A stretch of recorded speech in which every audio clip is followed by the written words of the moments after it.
想问我看你们 online listing Z8有货噻？Nikon Z8。Z8有货吗？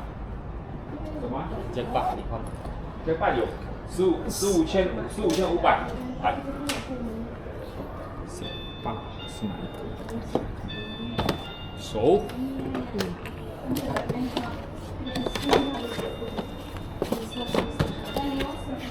我先拿那个 lens 出来咯。这个 lens 是我的，还有它的 hood 也是我的，还有一个 lens 跑是，有给 lens 有，OK， 说这个是你的 OK， 好的，要 check 一下吗？还是怎样？你的surname是？我是 mixed race， 我知道我很像华人，不过我是 mixed race。mix 什么？印度人跟华人。不过我已经2个 generation 的时候，我是 grandfather 是 Indian， 然后我的爸爸是 Indian， 妈妈是 Chinese， 所以我现在1 quarter Indian 嘛，看不出我。看不出的，看不出了，很多人都讲呀。所以这个是你的 grandfather 的surname啦。是。可以明白。Specs Mini 12到了没有？有白色的。有白色的。We have white color 多少钱？450块。We have white color。还是好哦，这台 Z6 我拿来做 video 不用紧，拍照我觉得小粒 Z6。小粒。因为我的手大了。你拿的时候你会 feel 很明显不一样。好用的。White color。Hi and welcome back to the channel. I'm Steven from X-Kurogane Photos. For today, yes, I am filming from a different station compared to my usual corner over there because I need more space to showcase some new gear, some new products that I have just purchased right here. And yeah, you may be seeing some Japanese weeb stuff behind me because I am actually toy photographer, scale model photographer. Now back to the topic today, a very simple topic. Malaysia, my own country, is one of the cheapest countries, cheapest places you can buy camera gear from, especially camera bodies and lenses. And if you are a Malaysian watching this, you might disagree with me. The main feature is the Nikon Z8, which I have just purchased as well. I traveled all the way down to Kuala Lumpur, the capital of Malaysia, just to buy a Nikon Z8 because it is ridiculously cheap. I actually secretly recorded the entire purchase with my Action 4 stuck on my chest. The screens were off, but it was recording a video. But who knows, maybe the camera store was aware of me recording the whole thing and they don't mind at all.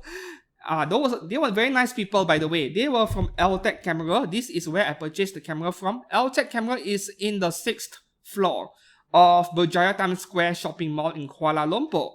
And the amount I paid for this camera was 15,500 Malaysian ringgit, right?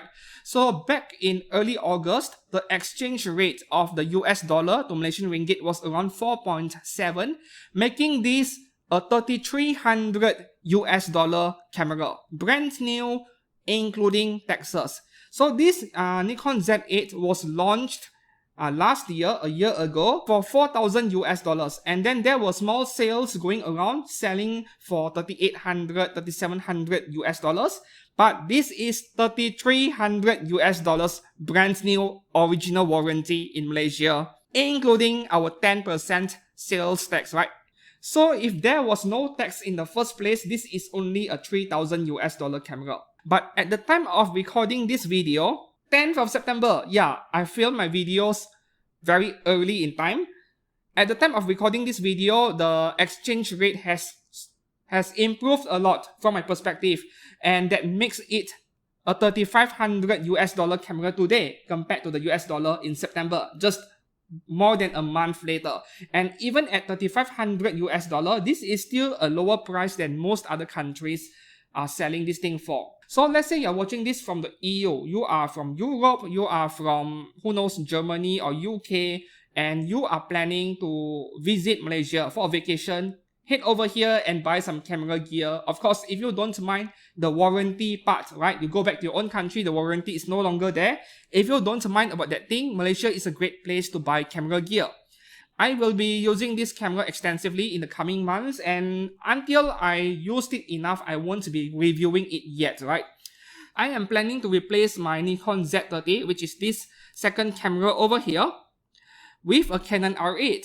Yeah, you are a Nikon user. Why are you buying a Canon instead? Because I want to play with multiple different systems.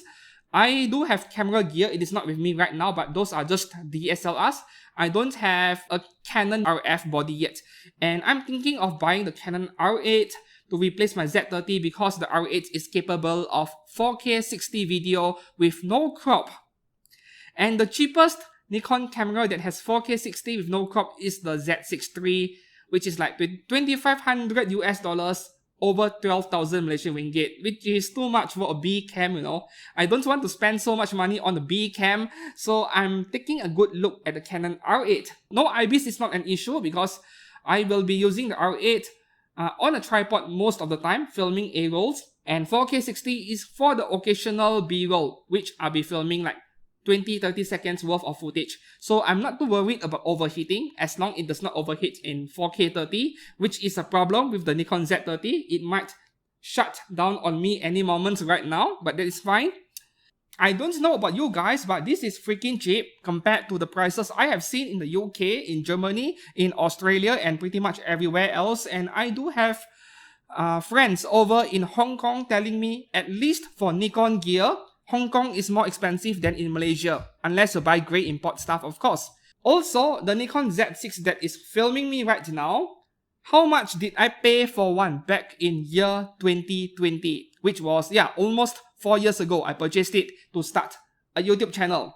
Let me put out a screenshot of my purchase from Lazada, 4,800 Malaysian ringgit. That is actually a grey import. From which country, I'm not sure. I think it is a US copy, yeah, from the United States, judging by the power outlet and the notes I'm getting in the box, but it is serving me well until today, almost 4 years in with no trouble at all. I love the Z6 so much, but I am planning to replace it as well simply because it does not do 10-bit video. Yeah, I have considered Sony so many times, but other than the horrible ergonomics, which I would discuss in the future video, Sony, at the time of recording, does not have a full frame camera that does uncropped 4K 60p video at under 2,000 US. The closest thing is the Sony ZV-E1, which is like a small plastic toy, does not have an EVF, and I am not a fan of that because I was planning to use any full frame camera as a hybrid, a true hybrid, which also means for photography as well, not just video. And the ZV-E1, 12 megapixels, no mechanical shutter if I'm not mistaken, and things like that. So that is no go for photography, unlike the Canon R8. During my Nikon Z8 purchase at LTech Camera, I had a nice conversation with the boss over there, and I asked a very important question for you guys actually, those of you watching this from overseas.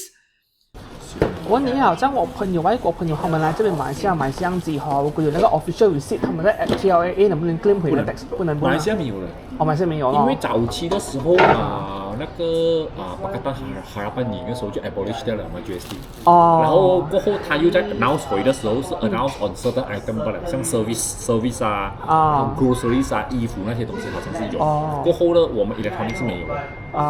之前他 refund 是 GST，SSD 没有 refund 回去。SSD 没有 ，GST 有 ，GST 那时候6%，他 refund 回来差不多是4点多%。Do you get tax refunds for buying cameras in Malaysia? And the short answer is no, because we don't use the GST or VAT tax system. We are using SST, sales and services taxes. I won't go into the extreme details, but if you come over to Malaysia and you buy a $3,000 camera, when you head over to the airport while leaving the country, no, you are not entitled to any tax refunds, unfortunately. But even without a tax refund, I mean, a Z8 for $3,500 US, it is cheap. I mean, compare it to prices in your country, especially those of you watching this from the EU or Australia or New Zealand, it is really cheap. And if you don't mind the warranty part, which obviously, it's not applicable in your country, then you might want to give camera gear in Malaysia a good look when you come over for vacation. And this is only applicable for camera bodies and lenses, not so much for accessories. Accessories, I love to import from China, but for camera gear, my country is the best when it comes to pricing. Come over and visit Malaysia for vacation. We have great food, we have great sceneries, a lot of photo spots and so on. Kuala Lumpur is a shopping heaven in fact. Until then, I'll see you guys very soon. Goodbye.